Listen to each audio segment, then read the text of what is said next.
क्षमता रहती है, उसके अभिव्यक्ति में, जैसे कवि महोदय ने कहा कि ध्वन्यात्मक स्थिति उनकी हमेशा हमेशा बनी रहती थी और ऐसे शब्दों के द्वारा उन्होंने संबोधित करने का प्रयास किया, वह सारे के सारे ध्वन्यात्मक ही सिद्ध होते हैं। अभिधा और लक्षणा वहाँ पर गायब ही हो जाते थे। आए बहुत अच्छा है, लेकिन बहुत विलंब से आए, तो हम क्या कहें? अब हम क्या कहें? हमने तो यही कहा जब आपने याद किया तभी तो आप आएंगे। जो आप हमसे पूछ रहे हो मैं तो पूछ तो नहीं सकूंगा, लेकिन आपके ध्वनि में तो यही, अभिव्यंजना में तो यही आती होगी, हमने ही बहुत देर से बुलाया तो वो आ गया। अब आप क्या करना है?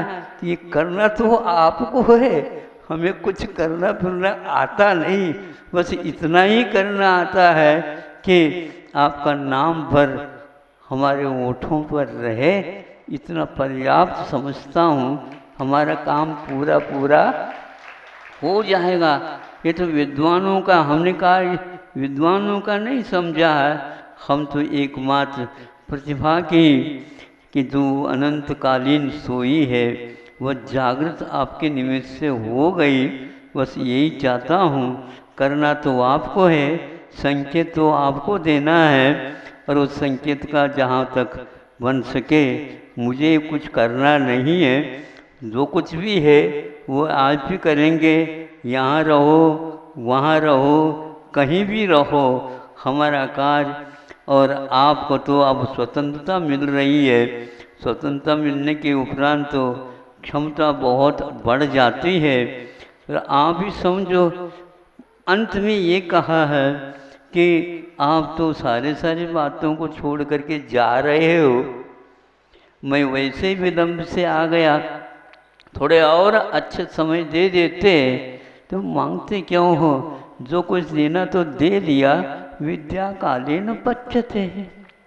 बेटा पेट तो भर गया, अब भरने के उपरांत मेरा कुछ कार्य शेष रहा ही नहीं। तो नहीं, वो कुछ ऐसे करो ताकि वह जल्दी पच जाए। नहीं, जल्दी पचाने से वह कृत्रिम प्रयोग माना जाता है, उससे सहजता मिट जाती है। इसलिए समय पर भूख लगना चाहिए और समय पर ही उसका पाचन होना चाहिए। प्रतीक्षा काल की भी हुआ करती है, वह काल आएगा और निश्चित रूप से, लेकिन वह काल की प्रतीक्षा करने से जल्दी जल्दी आ जाए ऐसा नहीं। यह हमें साहस के साथ संयम की भूमिका में प्रतीक्षा छोड़ करके, और बल्कि यूँ कहना चाहिए निरीक्षण करते रहो और ठीक पाचन हो रहा है क्या नहीं।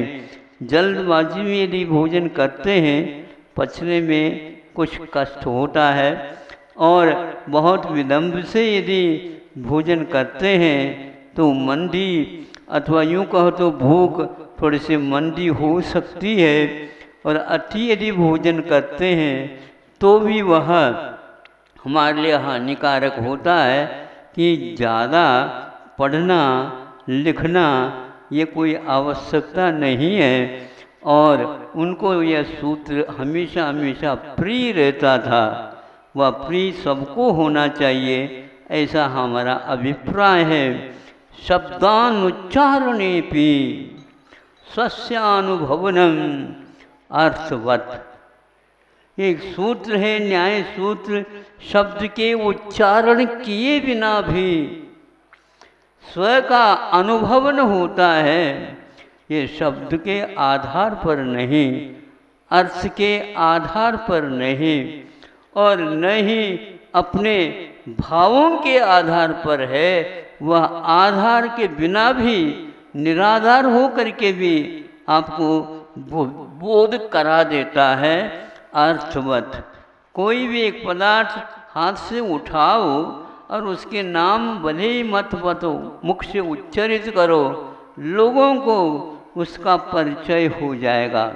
अर्थ का ज्ञान, इनके हाथ में कुछ न कुछ तो है, जो ये है बता रहा है, कुछ पदार्थ है। सो पदार्थ का जो सामान्य बोध हुआ वह शब्द की प्रतीक्षा नहीं कर रहा है। शब्द के उच्चारण की ओर कोई जाने की आवश्यकता नहीं है, बल्कि कोई संकेत की भी कोई आवश्यकता नहीं। बोध तो आत्मा का स्वभाव है और शोध तो बोध का आलोड़न करने से ही शोध होता है। उसी शब्द में वह अर्थ छुपा हुआ रहता है। अर्थ में शब्द छुपा हुआ रहता है क्या? शब्द में अर्थ छुपा हुआ रहता है। शुद्धो वर्ण समामना है कहा, वर्णों की माला शुद्ध है, उसको शुद्ध करने की कोई आवश्यकता नहीं है। ऐसे ही आत्म तत्व है, उसको उच्चरित करने की कोई आवश्यकता नहीं। अपने आप के बारे में भरोसा तब तक नहीं होता जब तक कि हम दूसरे को ओझल नहीं करते। हमें यह बोझिल जैसा लगे कि पर पदार्थ का बोध तभी कहीं जा कर के आत्मा का बोध हुआ करता है। तुम कोई किसी बात की चिंता नहीं करो। यह बात कह कर के उन्होंने अपनी यात्रा का एक प्रकार से उपसंहार करके साधना में लीन हो जाते हैं। और कुछ बातें और भी बात कही थी, कल यदि समय मिल जाता है तो संभव है वह उसका भी अभिव्यक्तिकरण हो जाए। एक बात कहना चाहता हूँ, गुरुओं की कृपा जब होती है तो जैसे हम यात्रा करते हैं, चलते हैं, प्रवास करते हैं, और जब पैदल चलते हैं तो पीछे से यदि हवा आती है तो पैरों को उठाने में बहुत सहयोग मिलता है। भले ही चढ़ाव भी क्यों ना हो, लेकिन पीछे की हवा हमारे लिए हवा भी रहती है, दवा भी रहती है और दुआ का भी काम करती रहती है। फिर चौथी क्या चीज? अपने आप ही स्वयं भुवा भीतर से वह पावर, वह शक्ति, वह ऊर्जा अपने आप ही तैयार हो जाते हैं। पैर अपने आप उठने लग जाते हैं। गुरुओं की यही कृपा रहती है। तो वह घृत की भांति बहुत गौरवपूर्ण हो करके भी दूध को किसी भी प्रकार से वो दबाते नहीं। तो विश्व के किसी भी जीव को मेरे मन वचन काय के द्वारा, चेष्टा के द्वारा तकलीफ हो, परेशानी हो, ऐसा ना हो, ऐसे भाव उनके हमेशा हमेशा भरे हुए रहते हैं। किसी भी प्रकार से उन्होंने अपने जीवन में उनके उम्र के अपेक्षा से, शरीर के उम्र के अपेक्षा से देखता तो हमारा चौथा हिस्सा भी नहीं पड़ता। लेकिन उन्होंने किस प्रकार इसका लालन पालन पोषण और सभी तत्वों से भरने का प्रयास किया, एक बार भी ऐसा कुछ नहीं लगा। राग भी हो गया हो ऐसा भी नहीं लगा। आंखें कभी लाल भी हो गए हो ऐसा भी कुछ नहीं। आप समझ रहे हैं आंखें लाल होने का अर्थ क्या ध्वनि देता है। अभी ध्वनि के बारे में व्याख्यान सुना ना, तो हम इसको कह सकते हैं कि उनके कोई भी अवयवों में राग द्वेष मोह मद मत्सर नहीं आते थे, फिर भी वे हमारे बारे में सोचते थे। यह उनकी उदारता, अथवा यूँ कहो उनके पास जो प्रतिभा है उसका उपयोग करने का कर्तव्य उन्हें बार बार बाध्य करता था। और उसी का परिणाम है कि आज आप लोग उसका फल सुन रहे हैं, देख रहे हैं। यद्यपि इस बुंदेलखंड या इस ओर उनका प्रवास नहीं हुआ शरीर की काया की अवस्था के अनुसार, किंतु उन्हें ये सब कुछ ज्ञात होगा, इसलिए कि वहाँ पर जाओ जहाँ पर अपना काम हो सके। तो हो सके वैसा ही हुआ कि दुकान खुल गई, आज 40 वर्ष 45 वर्ष व्यतीत हुए, लेकिन 45 दिन का भी आभास नहीं होता है। इससे बढ़कर के और क्या, जीवन भारमय नहीं होना चाहिए, क्योंकि वह जीवन भारमय होता जिसके पास गुण नहीं होते, जिसके पास विद्या नहीं होती, जिसके पास गुरुओं की कृपा नहीं होती, आदि आदि, वो सारे के सारे हम लोगों को उपलब्ध हो गए। एक वृद्ध है, और वृद्ध किस प्रकार के कि शरीर के अपेक्षा से वृद्ध नहीं, वे अकाल में भी वृद्ध थे। और बनारस जैसे में जाकर के वहाँ के लोगों को रस मिले या न मिले, बिना रस के भी रह सकते बनारस में, लेकिन उन्होंने क्या, रस का कूप ही वहाँ से निकाल लिया और दुनिया भर को बांटते चले गए। और आज बनारस के महान पुरोधा कहने वाले जो कि विद्या में इत्यादि में, वो भी उनको याद कर रहे हैं, क्योंकि याद करने योग्य उन्होंने कार्य किए हैं, इसलिए ढिंढोरा पीटने की कोई आवश्यकता नहीं। तो अंत में कहा कि संघ को भी गुरुकुल बना देना, बन जाए तो। लेकिन ये बहुत कठिन होता है। कुल बनाना तो ठीक है, लेकिन गुरुकुल बनाना ये तो सामान्य व्यक्ति की बात नहीं। लेकिन यदि गुरु मुख से कहते हैं बनाएंगे वो ही, और काम होगा। आज ये वह हो रहा है परोक्ष रूप से। आज वह कल उनकी तिथि पुण्यतिथि भी आ रहे हैं। विद्वद्गण उनकी कृति के बारे में काफ़ी परिश्रम करके और गर्मी के समय पर भी उनको आपके सामने नवनीत के गोले रख रहे हैं, और आप लोगों को गर्मी भी एहसास नहीं हो रही है, और बल्कि स्फूर्ति और आ रही है कि कैसे परोक्ष होने के उपरांत और ज़्यादा जिज्ञासा और उस व्यक्तित्व के प्रति हम लोगों के भाव, उच्चतम भाव होने लग जाते हैं, और साथ रहने से वो सब अपने आप ही दबते चले जाते हैं। क्योंकि हम पर पदार्थ की ओर ही ज़्यादा देखते हैं, अंतःस्थल की ओर देख नहीं पाते हैं। वे ऐसे व्यक्ति थे जो एक प्रकार से पुल के काम नहीं करते थे। हाँ, मेरे ऊपर से जाओ, मेरे ऊपर से जाओ, नहीं, मोक्ष मार्ग में ऐसा नहीं होता। किंतु वे नाव की भांति काम करते थे।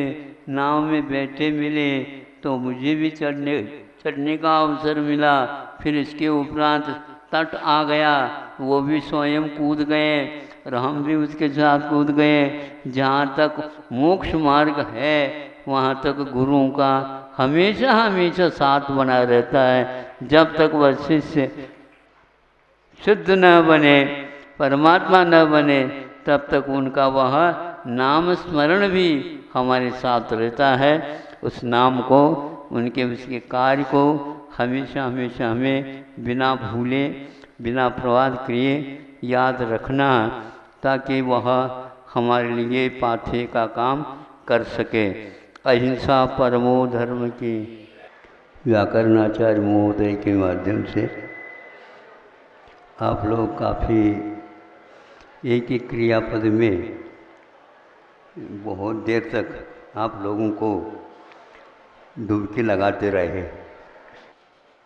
आत्मा इस शब्द की उत्पत्ति में ये बताया गया है, अतति व्याप्नुति परिणमति स्वकीयान गुणान शुद्धान व अशुद्धान व पर्यायान व इति आत्मा। कि आत्मा के अपने शुद्ध या अशुद्ध पर्यायों को, गुणों को गुणों रूप परिणमन करता है, व्याप्त होता है, और एक प्रकार से अतति गच्छति ऐसा कहा। यह गच्छति क्रियापद रुकने के लिए नहीं कहा। फिर कहाँ तक वह गमन करें? तो आचार्य कहते हैं कुछ उसकी परिसीमाएँ हैं, प्रदेश हैं, उतना वह गमन करता है।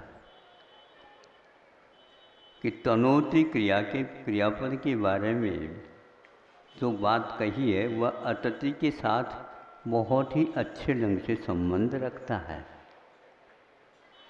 आत्मा दूसरे के देश में जा कर के अपना फैलाव नहीं करता, ये अपने आप में बहुत महत्वपूर्ण है। जैसे समुद्र अपनी सीमा का उल्लंघन नहीं करता, उसी प्रकार प्रत्येक वस्तु या द्रव्य पदार्थ अपने गुण और अपने स्वभाव विभाव के साथ ही फैलाव करता है। यही तनोति या तनोमि में भी भाव अभिव्यक्त होता है। सुबह चर्चा हो रही थी, गर्मी के दिनों में भी आज का यह वातावरण बहुत ही अच्छा लग रहा था। किसी ने पूछा कि भैया यहाँ पर पानी पी सकते हैं, तो हमने कहा भैया जब अमृत का यहाँ पर प्रबंधन है और स्वयं भी आप कर रहे हैं, इसलिए क्या तो पीना तो पानी तो प्रतिदिन पीते रहते, किंतु अमृत को चखो तो अपने आप ही उस आत्मा का बोध अवश्य होगा कि पात्र के बिना पानी रुक नहीं सकता। क्या कहा? पात्र के बिना पानी रुक नहीं सकता। और नीचे भी पंक्ति वैसे ही है, पात्र के बिना प्राणी रुक नहीं सकता, टिक नहीं सकता। ये सत्पात्र हैं, अध्ययन कर रहे हैं, सुन रहे हैं, वे भी पात्र हैं, वे स्मरण रखेंगे, वे भी तनुति का एक प्रकार से प्रयोग सार्थक करेंगे। मैं समझता हूँ यह उल्लंघन जो हमारा हो रहा है भावों के द्वारा, कल कहा था थोड़ा सा रुक गया था, उसको इसके साथ जोड़ा जा सकता है। आत्मा अखेद्य है, आत्मा अछेद्य है, नित्य है और वह सनातन है। यह एक कारिका शायद गीता की आती है। तो इसके साथ साथ ये जोड़ा जा सकता है तनोति, यह हमेशा हमेशा बना रहता है। बना रहता का अर्थ यह है कि वह अतिक्रमण नहीं करता। अतिक्रमण का अर्थ अपने द्रव्य की सीमा तक ही वह फैलता है। तो महाराज जी तो तनोमि के कहने करके कहाँ तक विस्तार करना चाहते हैं?